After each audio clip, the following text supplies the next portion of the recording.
Aujourd'hui, on est à Auray et on met les pieds dans le plat.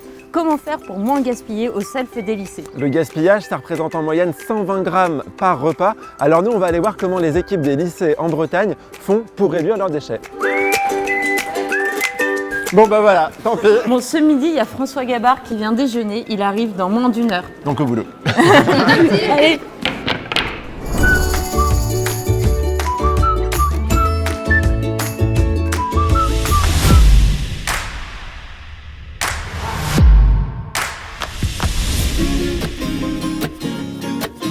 Donc nous, notre but, c'est de connaître les élèves, donc c'est notre première étape au mois de septembre, quoi. Leur parler à la rampe et savoir ce qu'ils aiment, ce qu'ils apprécient, et comme ça nous aide. Et ça évite de faire des plats qu'ils vont pas aimer, quoi. Est-ce que vous avez l'impression qu'il y a du gaspillage alimentaire à la cantine, Emma ou Mathis? De ce que j'ai vu, quand je débarrasse les plateaux, il y a beaucoup d'élèves qui prennent des assiettes et on a l'impression qu'ils aiment bien la nourriture et finalement ils en jettent pas mal. Après, des fois, il y en a, ils en reveulent, mais du coup, il y en a plus. Et c'est quoi la solution selon toi? De demander moins. Tout ce qui reste, qui n'a pas été présenté à la rampe, on le refroidit et on retravaille le lendemain pour reproposer aux élèves.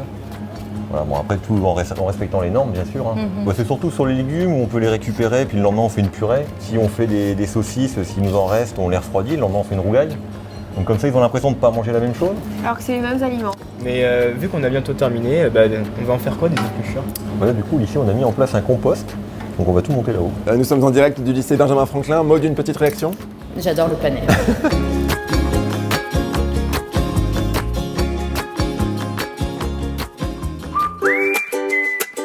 Salut François, bienvenue à la cantine. Bonjour. Salut. Bonsoir. Maud, on te présente Mathis et Emma qui ont cuisiné pour nous ce midi. Bon, on va prendre nos plateaux. C'est Pour parti, manger. on y va.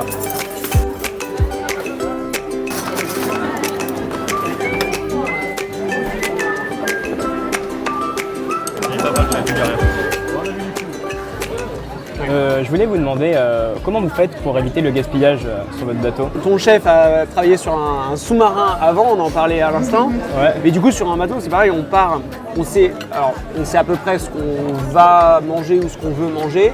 Et du coup, on part avec, on va dire, le strict minimum, enfin, ce dont on a besoin, on pense avoir besoin et pas plus, quoi. Donc l'idée, c'est ça. Et à la limite, ce que tu n'utilises pas, tu le gardes et tu le ramènes à terre à la fin et puis tu peux l'utiliser pour la course suivante ou c'est pas perdu, quoi. Vous arrivez du coup, vous, pendant vos traversées, à lutter contre le gaspillage alimentaire? Grosso modo, vu que tout est souvent non périssable, quelque part quand tu ouvres une portion, c'est assez facile de la terminer, quoi. Donc on a quasiment zéro gaspillage. Toi, il y a des choses que tu fais à la maison? On était tentés à la maison de prendre beaucoup en fait dans les assiettes. Enfin, ça dépendait des personnes, mais maintenant, je réduis vachement mes portions. Alors, chef qui gagne la palme du plateau anti-gaspi?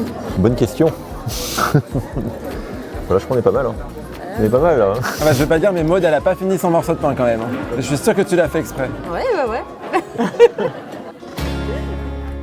Alors, on fait quoi? Les élèves adaptent les portions à leur appétit et évitent de jeter les aliments. Et en cuisine, on apprend à mieux connaître les goûts des élèves et on transforme les restes en nouveaux plats.